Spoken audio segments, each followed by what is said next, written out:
Bom dia, bom dia. Vamos tentar falar com o deputado federal Arnaldo Faria de Sá. Ele deve estar dando risada. Porque se tem um cara que luta pela queda do fator previdenciário, esse maldito fator previdenciário é o Arnaldo Faria de Sá. E ontem ali no meio do burburinho, panelaço, joga isso, joga aquilo, foi votado aí a fórmula que começa a definhar, aliás, a acabar com o fator previdenciário. Ah, moleque, agora eu vou me aposentar. Vou falar para você, sabe por quê? Porque eu já tenho mais de 35 anos de contribuição e já tenho 60 anos. Então, se a fórmula é 95, então já está na hora de eu me aposentar. Mas não vou parar de trabalhar, vou continuar trabalhando. É que esse maldito fator previdenciário, ele acaba com a tua aposentadoria. Quer dizer, que culpa tenho eu que contribuí durante 50 anos quase com a Previdência do mês? Olha que eu ganhava bem na Volkswagen, hein? Dizer para você que hoje meu salário na Volkswagen equivaleria aí a uns 22, 23 mil reais por mês. E fora as mordomias, né? Remédio a Volkswagen pagava, escola dos meus filhos a Volkswagen pagava, carro e gasolina a Volkswagen me dava, despesa da minha casa, o aluguel da minha casa a Volkswagen dava, tudo a Volkswagen pagava, né? E ainda eu tinha 15, 16, 17 salários por ano. Naquele tempo. Hoje a indústria automobilística está mal das pernas, mas naquele tempo eles distribuíam os lucros, né? Então eu sempre paguei sobre o máximo, né? E eles descontavam naquela época, né? Acho que era 11% do meu salário. Você vai imaginando aí. Só de desconto eu tinha mais de 2 mil reais todo mês de desconto no meu salário por INSS. Agora, fiz isso durante 25 anos que eu estive na Volkswagen. Multiplica isso, 25 por 12. Tá, dá quanto 25 por 12? Bem, vamos fazer a conta ao contrário. 24 mil por ano de contribuição. 20 anos, 480 mil. 25 anos mais 120. 600 mil reais você contribuiu. Você corrige isso ao longo dos 25 anos. Quer dizer, que culpa tenho eu que roubaram, que desviaram o dinheiro, que esses mensalão, petrolão, depois vai vir o BNDES, depois vai vir as eletros, e assim por diante, né? E eles não têm dinheiro para pagar os aposentados. Eu acho que tinha que voltar a Revolução Francesa aqui. Colocar uma guilhotina aqui. Esse país está precisando, viu? Que se faça uma guilhotina aqui nesse país. Você lembra quem estudou história aí? Na queda da Bastilha? E assim a gente vai. Mas eu vou me aposentar. Você vai lá, você vai. Vou me aposentar. Me aposentar porque eu já paguei 50 anos de INSS. Tá? E agora eu tenho direito de me aposentar. Então daqui a pouquinho o Arnaldo Faria de Sá vai estar falando conosco ao vivo aqui. Mas o café da manhã de hoje é com o professor Ivan. Professor Ivan. Bom dia, professor Ivan. Bom dia, Zaidan. Bom dia, telespectadores da TV Costa Norte. Estamos aqui tomando café. Pelo que você falou tudo aí, Zaidan, está mais fácil arrumar um emprego na Vox, viu? De novo, bater lá na porta. Ver se estão aceitando um coroa experiente, hein? Quem sabe? Tá ruim a indústria automobilística. Tá ruim também, né? Tá ruim. Parece que o país deu uma freada, né, Zaidan? Freada engatou ré, né? Nós estamos com um problema. Como diz a Neuma Kodama, né? A doleira lá que foi pego com euros, não na cueca. calcinha, Não, né? na calcinha. Mas no bolso da coisa, né? Ela falou o seguinte, que esse país é movido à corrupção. Então, cercando a corrupção, o país está parando. Também. Tem nexo que ela fala, né? Também, tem. Não tem? Tem sua lógica. Tem sua lógica. Se você pensar que grande parte das empreiteiras que constroem esse país estão envolvidas e que a graxa era corrupção, parou de passar a graxa. Você vê, Parou o país está parando, é verdade. E o desemprego comendo solto aí, né? Só na construção civil dessas empreiteiras aí, do Clube do Bilhão, né? Como falava lá o Ricardo Pessoa, da UTC, parece que ontem assinou a delação premiada. Ele? Mas estavam muito temerosos, né? Que ele assinasse, né? Eu não porque sei parece quem tá que com ele medo, né? Mas tem gente com medo. Não foi ele que foi chamado lá no Palácio do Governo? Foi. Alguns advogados dele? Exatamente. Parece que ontem ele assinou lá. Eu vou falar, vai. Eu vou falar. Vamos lá que eu vou falar. Isso vai ser uma bomba para a República do Brasil. Nossa Senhora, velho. Hoje o editor está dormindo lá. Vai ser uma bomba, viu? Mas vamos esperar. Vamos ver o que vai dar. Tem que ver. Nelma Kodama. Como as pessoas falam assim, né? Em dinheiro. Me alivia aí, eu vou devolver 100 milhões de dólares. Me alivia, mas me alivia, hein? Eu tenho 100 milhões de dólares lá numa conta na Suíça. Reduz aí minha pena que eu devolvo 100 milhões, hein? Que facilidade.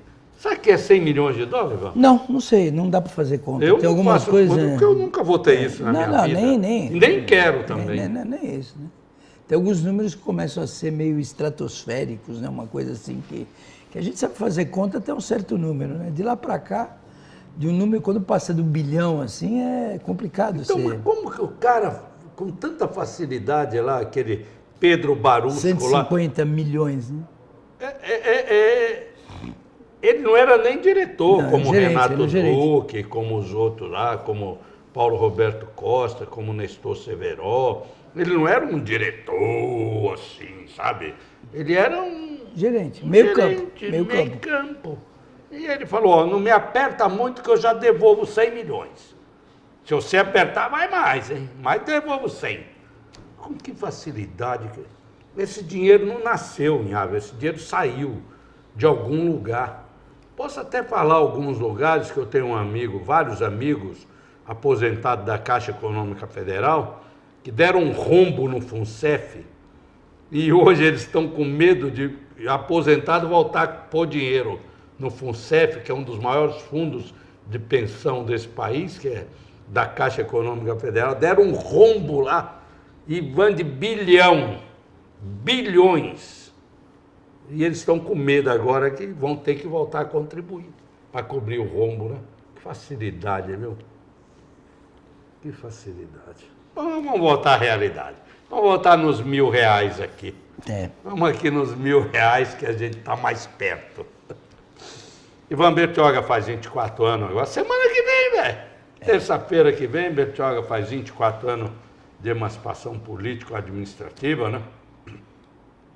E tem uma série de eventos aí ligados à tua secretaria que está organizando isso, a Secretaria de Educação, principalmente o desfile cívico-militar. A gente, na verdade, o desfile é uma organização de todos, né? A participação de todos. O que a Secretaria de Educação tem é que grande parte do desfile são os estudantes, né? As escolas. Tem uma boa participação, mas não só as escolas públicas, né, Zaidan? As escolas particulares aqui do município, as escolas estaduais, e além de outras entidades, né? As polícias, civil não, militar, né? O Corpo de Bombeiros, né? Vai vir o pessoal do Exército? Sim. Toda aquela... Então, a organização não é exclusiva da Secretaria de Educação. A gente contribui, né, como...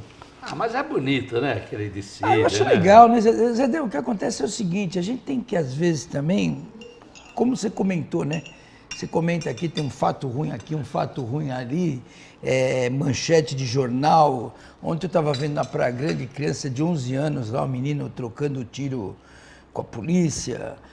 Aí você percebe, aí o rapaz que foi assassinado, aquele design gráfico lá em São Paulo, com 27 anos, na porta da faculdade. A gente começa a perceber que tem tanta coisa ruim. Quando tem alguma coisa boa, a gente tem que também tentar promover, tentar falar, né? Eu acho que é bom, eu acho que Bertioga passa por um momento bom, com uma série de dificuldades. Nós estamos aqui, se você for ver bem a nossa cidade, né, Zaidan? Ela com 24 anos de história como cidade, né? Porque muita gente, Bertioga tem tantos anos, sim, tem tantos anos de existência, né? Ela está aqui desde que o mundo é mundo, Bertioga está aqui. Quando os portugueses vieram aqui, descobriram o Brasil, encontraram aqui, já estava aqui. Agora, a história de Bertioga como cidade é muito recente, né? Esses 24 anos mostram isso. E se você olhar a evolução de Bertioga nesses 24 anos, ela tem uma trajetória bastante... uma evolução muito rápida, se você for ver. Agora, evidentemente que todo lado que você cria tem um lado bom, tem um lado ruim, né? Hoje nós pagamos o preço desse crescimento, né? E como que a gente paga o preço? Por exemplo, na área da educação. Na educação a gente paga o preço pelo número enorme de crianças que tanto nascem aqui nessa cidade, que vêm para cá, e você tem que criar uma infraestrutura, né? Escola, mais prédios, mais professores. Na saúde, tem toda a questão aí de hospitais, né? de pronto-socorro, questão de esgoto, da água, da infraestrutura urbana, das ruas, né? Além de questões, e tudo isso se mistura muito, né, Zaidan? Então, Bertioga hoje, ela carece de uma infraestrutura básica, ao mesmo tempo você vê muitas coisas sendo feitas e muita gente começa a falar assim, mas é o dinheiro do governo federal, é o dinheiro do governo estadual, mas é assim o modelo nosso de divisão, né, Zaidan? É um pouquinho que eles estão devolvendo. Então. É um pouco do que o município gera, porque o Estado não gera nada, a União muito menos. Quem gera recurso nesse país são os municípios. Aí manda para lá e eles devolvem um pouquinho. Né? E, na verdade, tanto o governo federal como o estadual, eles não têm corpo, né? Eles têm alma, eles são uma entidade governamental e tudo. Mas as pessoas moram, o corpo do nosso estado, do Brasil, é o município. É aqui que a gente mora, é aqui que a educação acontece, é aqui que a saúde acontece e os problemas da segurança acontecem. Ninguém morre no estado ou ninguém morre na federação, na União. As pessoas morrem no município, as pessoas ficam doentes no município, as pessoas estudam no município. Quer dizer, a única realidade é o município. E o município hoje é esvaziado, né, Zaidan? Do ponto de vista tributário, a arrecadação toda ela é enviada para os governos centrais, tanto federal como estadual, e aí é o que você falou, isso, pouco devolvem com os critérios dele. E aí, muitos desses recursos são desperdiçados, né, Zaidan? Porque nem você colocou os exemplos aí mas esse é um modelo que a gente tem, que a gente talvez tenha que mudar um dia, tal, mas vai esse é o modelo. Começar a mudar, viu? Uma semana retrasada eu estive num congresso e conversei assim, um pouquinho no cafezinho lá do Senado com o senador Hélio José e com o senador Aloysio Mercadante. Aloysio Nunes Ferreira. É que ontem foi o aniversário do Aloysio Mercadante, eu passei uma mensagem para ele, né, por e-mail, então estava na cabeça.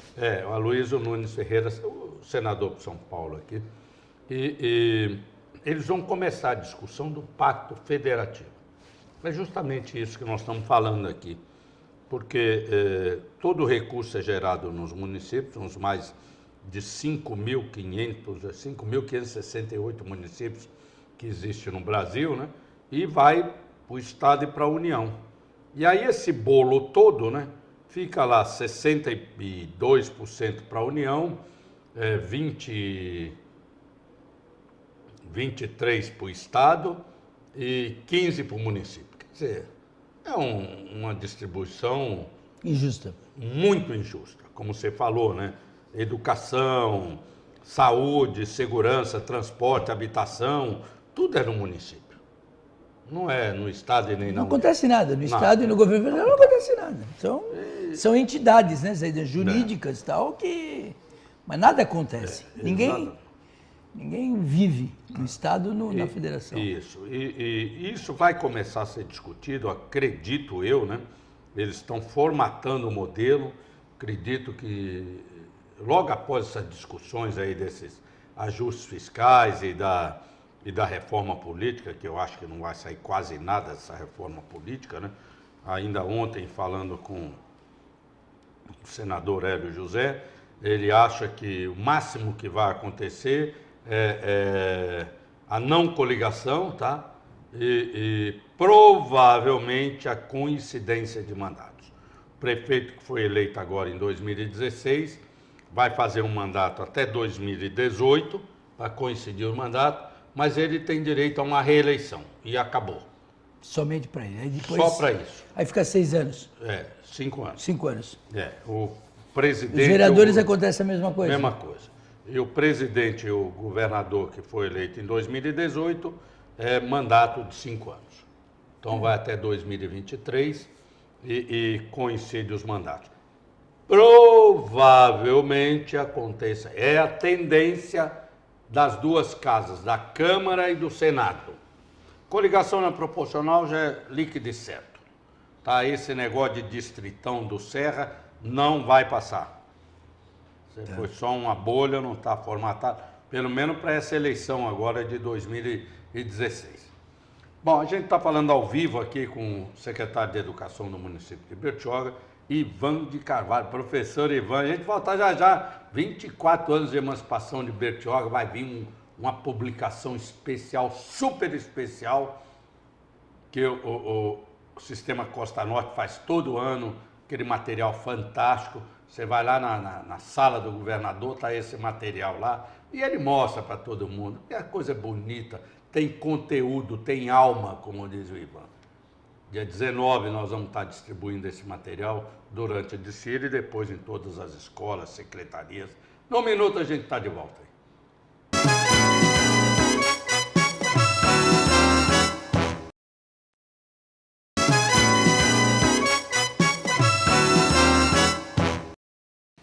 Bom, de volta aqui o Café da Manhã ao vivo com você, com o professor Ivan.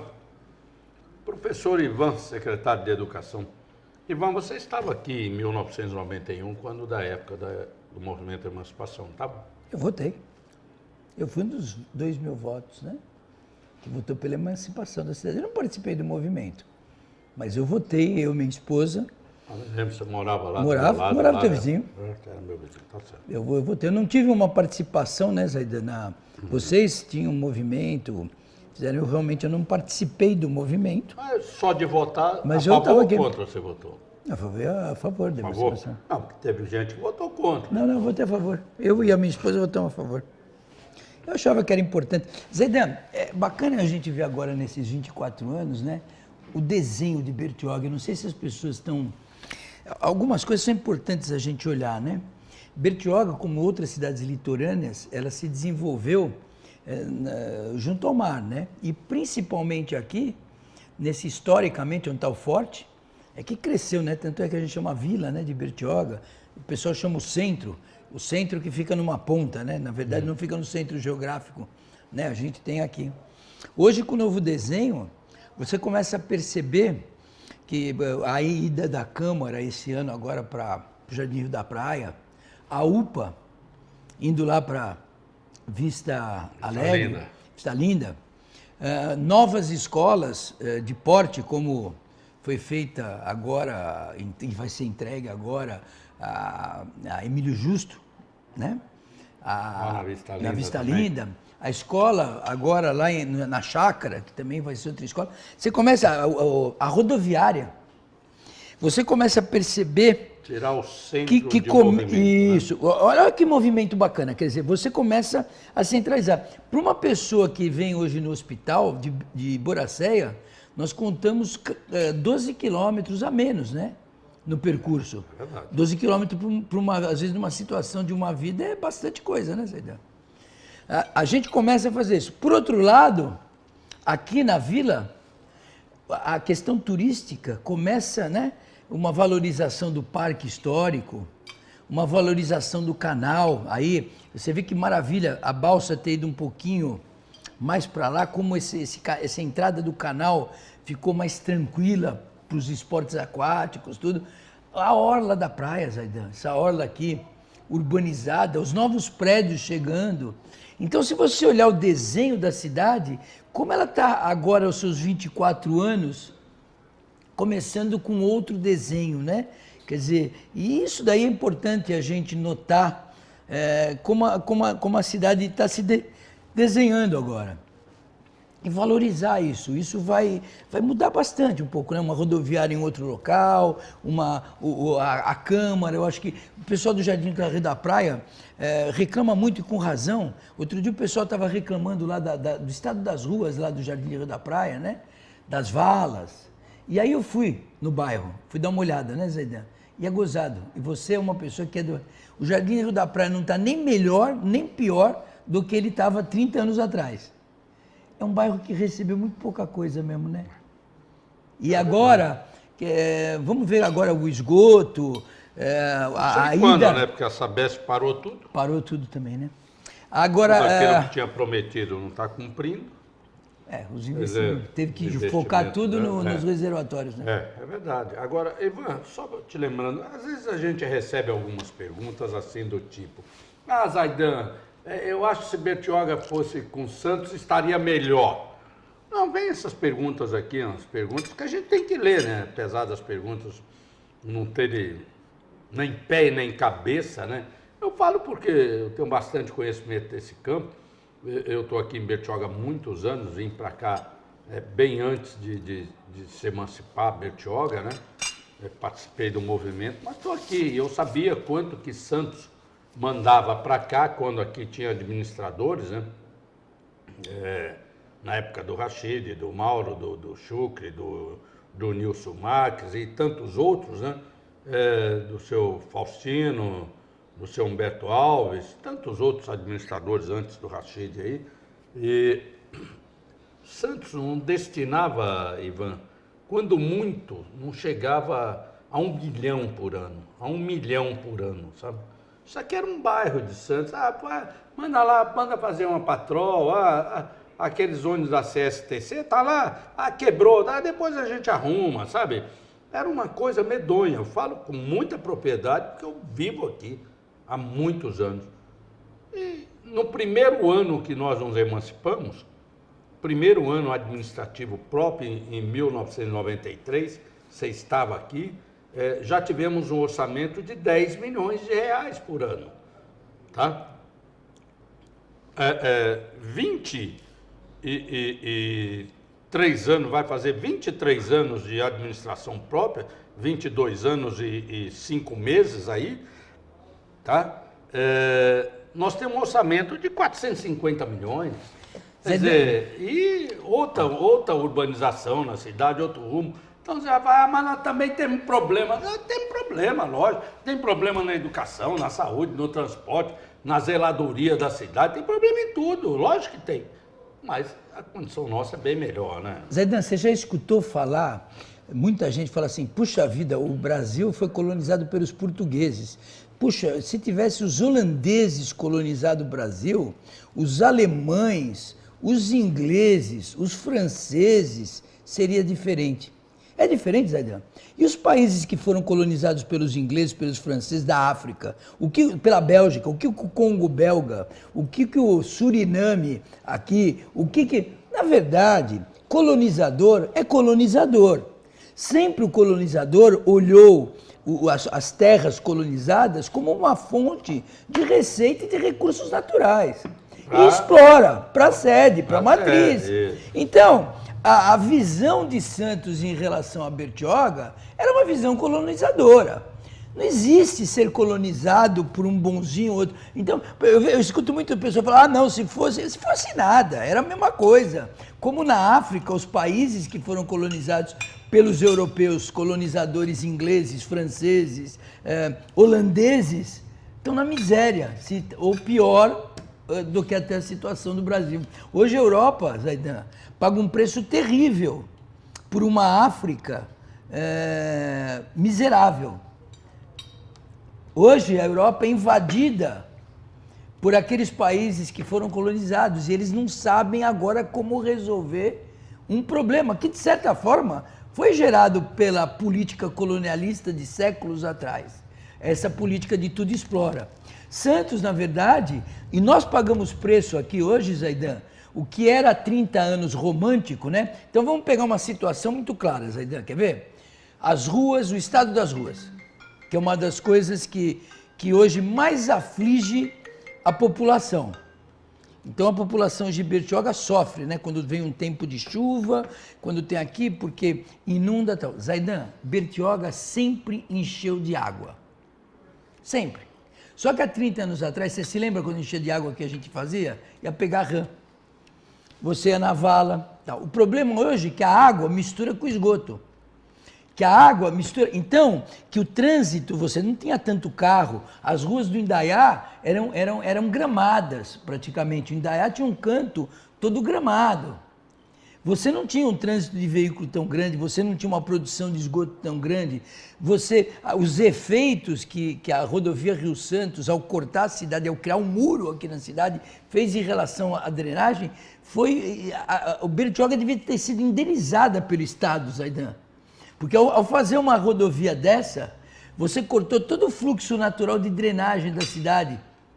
Então essas coisas, Bertioga hoje município, Bertioga hoje cidade, paga o preço de uma falta de planejamento, onde que os loteamentos eram feitos um por um. Não tinha uma avenida. Em Bertioga nós não temos uma avenida que liga de ponta a ponta, nós só temos uma estrada. Nós não temos um loteamento coincidindo com o outro. A João Ramalho para no Sesc, a Anchieta para na Riviera, a Marginal para... Nós não temos. Por quê? Porque tudo era feito no papel, o loteamento, arruamento, né, Zaidan? Sem nenhum planejamento. Hoje nós pagamos esse preço aqui, ainda hoje, e vai pagar durante muito tempo. É o preço do colonialismo, da exploração e da falta de planejamento. E isso, Zaidan, nós vamos ter que ter muito tempo, muita paciência e muita vontade para reverter. Não existe mágica. Eu costumo dizer o seguinte, olha, está esse governo aqui com seus acertos, com seus erros, virão novos governos, todos eles terão acertos e erros, e os problemas não vão deixar de existir. Ninguém, ao sentar numa cadeira, os problemas somem. Os problemas estão lá, é o que você falou, vai ter que resolver. Problema, não adianta pôr problema na gaveta, esconder, problema é que nem gravidez, não tem jeito. Cada vez aumenta. Não é isso? É verdade. É verdade. Então, eu respondo para vocês aí que ainda tem alguma dúvida.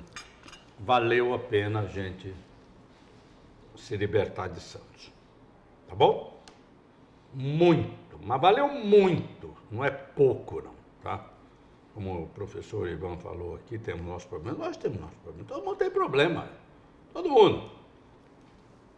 A única cidade que não tem muito problema é Ilhabela, que recebe por mês 12 milhões de royalties.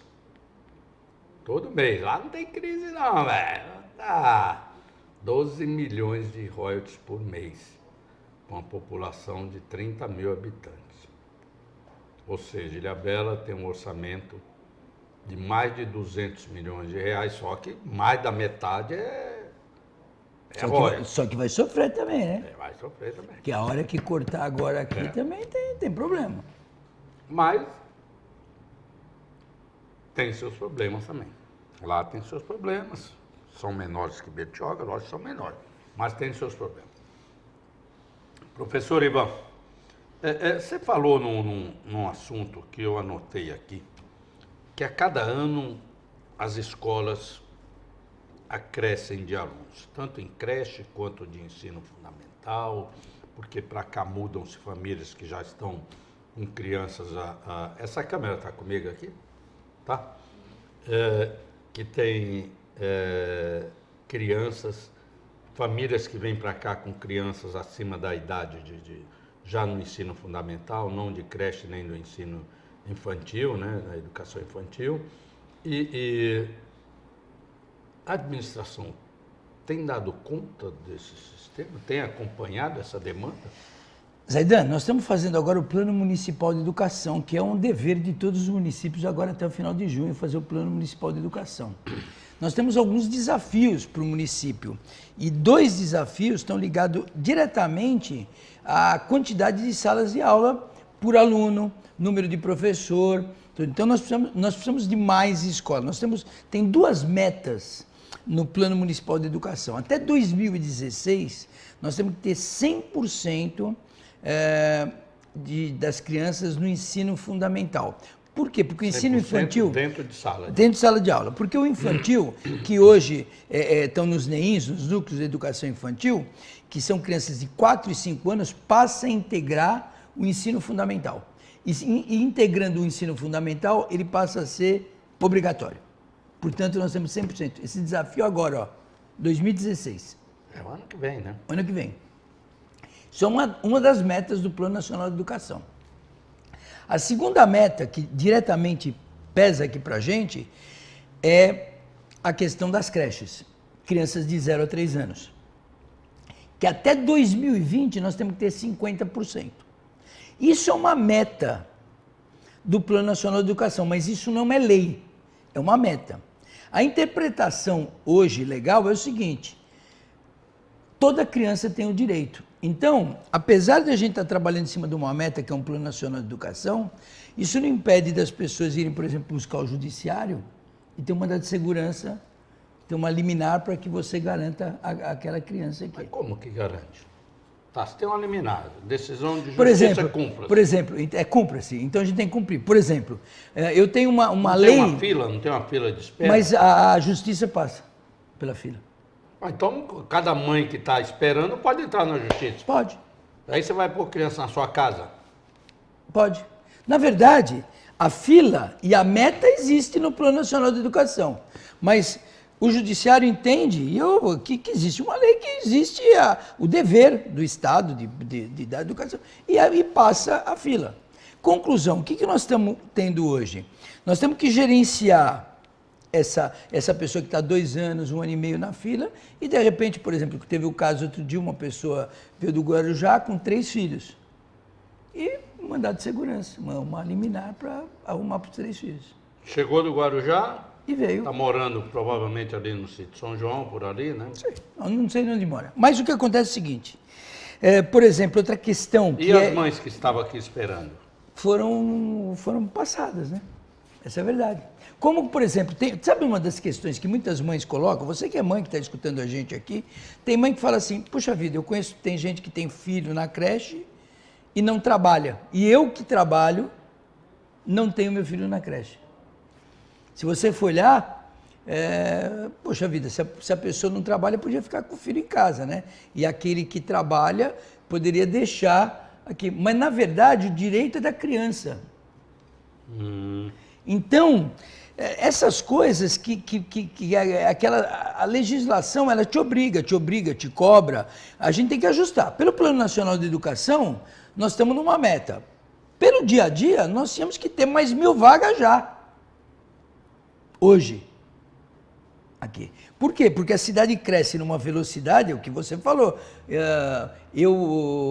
Até agora, até maio... Vamos fazer um intervalo já. A gente volta passando o tempo aqui, nem percebi. 1 minuto a gente está de volta aí.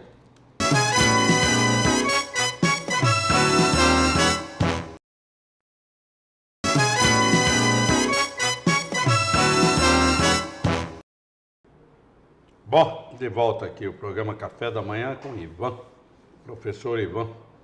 A gente teve um probleminha técnico aí, manutenção dos nossos transmissores. Já está em ordem aí? Está em ordem? Mas você também estava assistindo aí pela internet, porque esse programa passa simultaneamente pela internet aí na www. E Estamos de volta aqui ao vivo com você.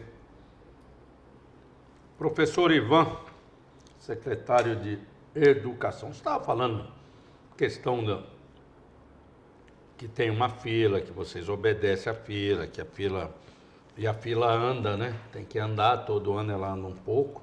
Eu não sei se ela anda mais ou menos do que gente que é acrescida nessa fila, né?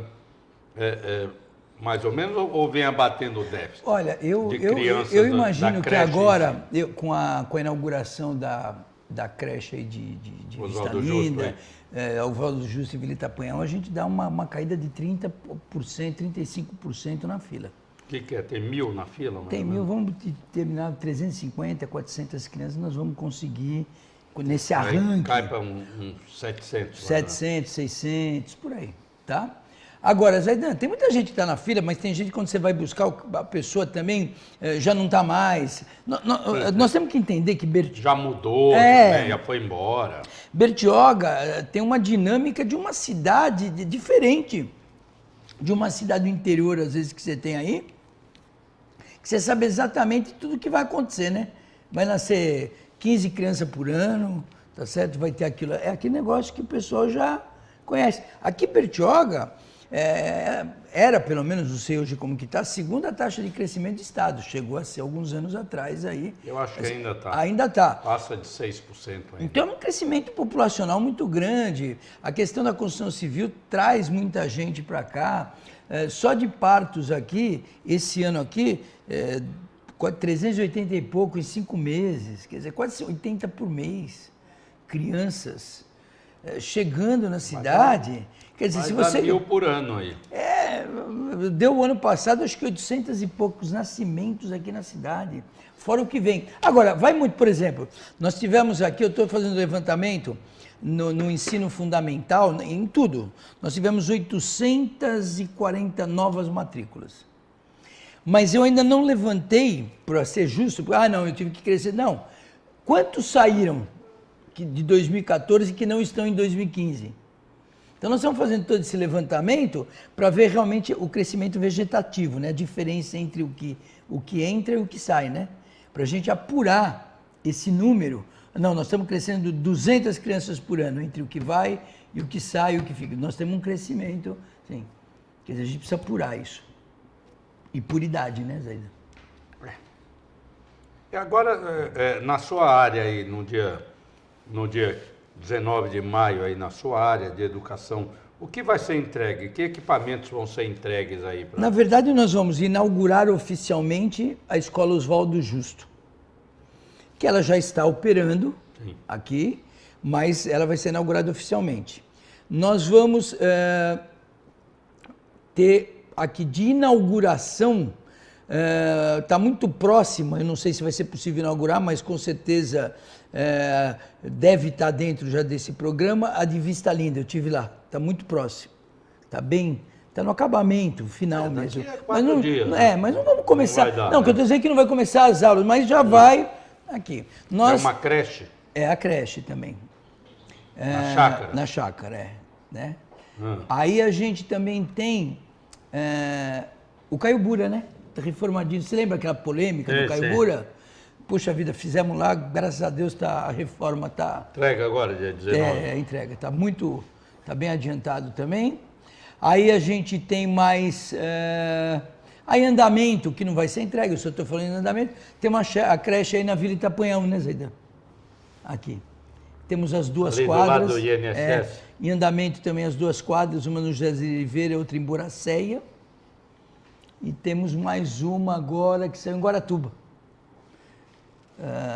Então, essas são as obras que este ano aqui a gente tem mais 4 ou 5 escolas em processos, né? Junto ao FDE e o FNDE. Legal. Sabe, Ivan, tem um modelo em Caraguatatuba que o prefeito Antônio Carlos implantou no seu mandato em 97, 98, 99, 2000, depois ele foi reeleito, continuou a implantação desse modelo. Cada escola que ele fazia uma quadra coberta, simples, mas bem anexo, né? Tinha uma escola e a quadra coberta, sabe? fechadinha, bonitinho. Um ginásiozinho, não era nada de arquibancada, essas coisas, sabe? Ginásio Sim, sim. coberto lá com banheiro, essas coisas. Mas que os alunos ficassem abrigados. E à noite ele abria para a comunidade, para a prática de esporte e tudo. Eu não sei por que esse modelo não é implantado. Aí eu perguntei para ele, quanto você gasta, Antônio Carlos, fazer cada cimentadinho desse aqui e cobrir isso daqui? Pô, Zaidan, eu gasto em média aí 250 mil cada quadra dessa. Zaidan, aqui teve duas coisas diferentes. Nós tivemos, lá em Boracéia, a gente teve uma verba de 1 milhão e pouco para construir, mas já tem um ginásio, tem vestiário maior, mesmo essa aqui. Agora, foi duas verbas que o deputado, como o deputado do PTB que trouxe aqui para Nelson Marqueselli. Isso, Nelson Marqueselli trouxe. De Guaratuba, eu não sei de onde que veio o recurso, não. Mas a gente tem um problema também aqui, Zaidan, de espaço, né? Muitas escolas foram construídas aqui em terrenos minúsculos, né? Você pega aqui, por exemplo, a creche no Albatroz, não tem espaço nenhum. Você pega o José de Oliveira, onde está sendo feito até a quadra, lá não tem espaço nenhum. Tem muita escola aqui que não tem nenhum espaço. Então, realmente, a gente precisaria, as novas escolas deveriam, né, já em terrenos maiores, que é um outro problema aqui, né? Porque Bertioga é grande, mas não tem terreno, né? Você sabe disso.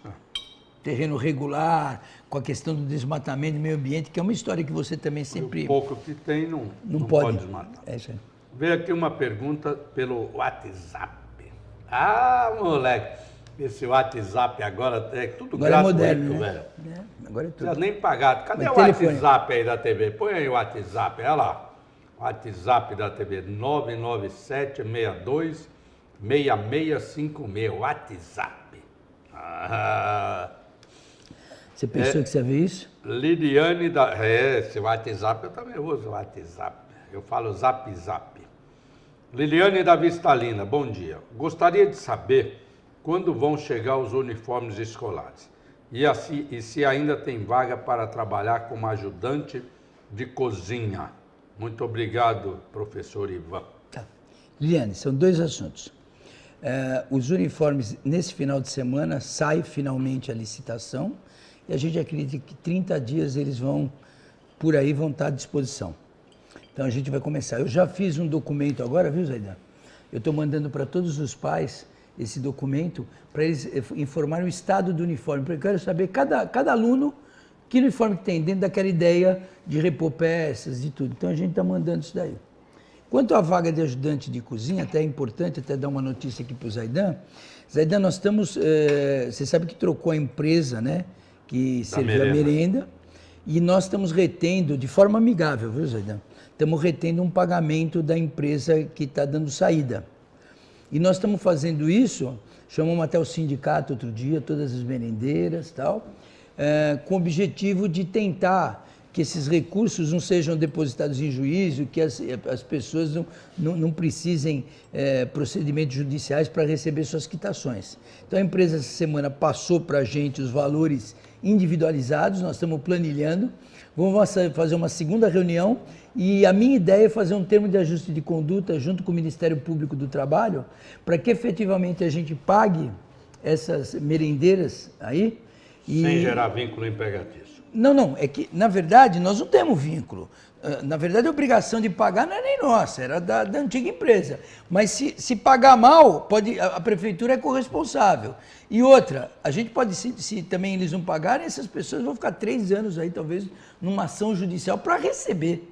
Então nós estamos segurando parte do pagamento, de comum acordo até com a empresa, ela tem colaborado nisso. Estamos recalculando tudo e talvez a gente tenha que procurar o Ministério Público para fazer um termo de ajuste de conduta, para o pagamento ficar vinculado diretamente, até autorizar que a gente pague diretamente as merendeiras. E aí eu volto porque a Liliane perguntou.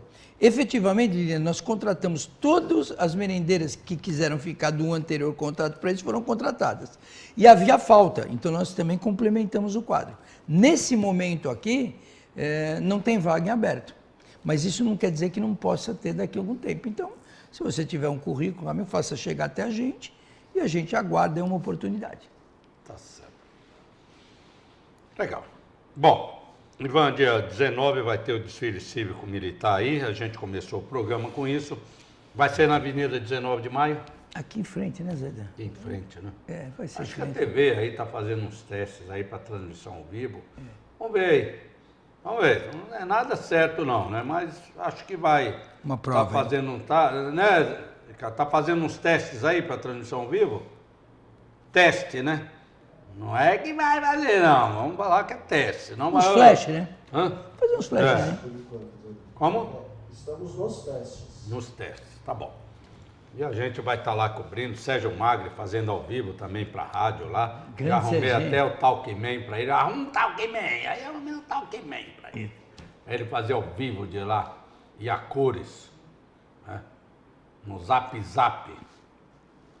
Né? Zap Zap. Ah, telefone? É Zap Zap. Telefone? Teu telefone tem crédito? Não. Naquele estilo que tu já conhece bem. É, tá bom. Olha lá. E todas as escolas vão participar, Ivan? As escolas do Municipais. ensino fundamental, sim. Infantil, não. Não. São as crianças menores. E as escolas do Estado são convidadas, a princípio, acho que todas confirmaram presença, e as particulares também. A gente fez reunião com todo mundo, viu, Zé? Fizemos várias reuniões e tal, acho que vai sair organizadinho. Todos se habilitaram. Todos, tal. O pessoal gosta, né? Vamos agora só torcer para que o tempo... Você já viu a previsão do tempo dia 19? Eu não vi. Não, qual a previsão do tempo aí para dia 19 aí? Vê aí no Zap Zap. Zap Zap não, na internet, que Zap Zap. Porque um dos fatores aí para o sucesso do desfile é o tempo, É o né? tempo, lógico.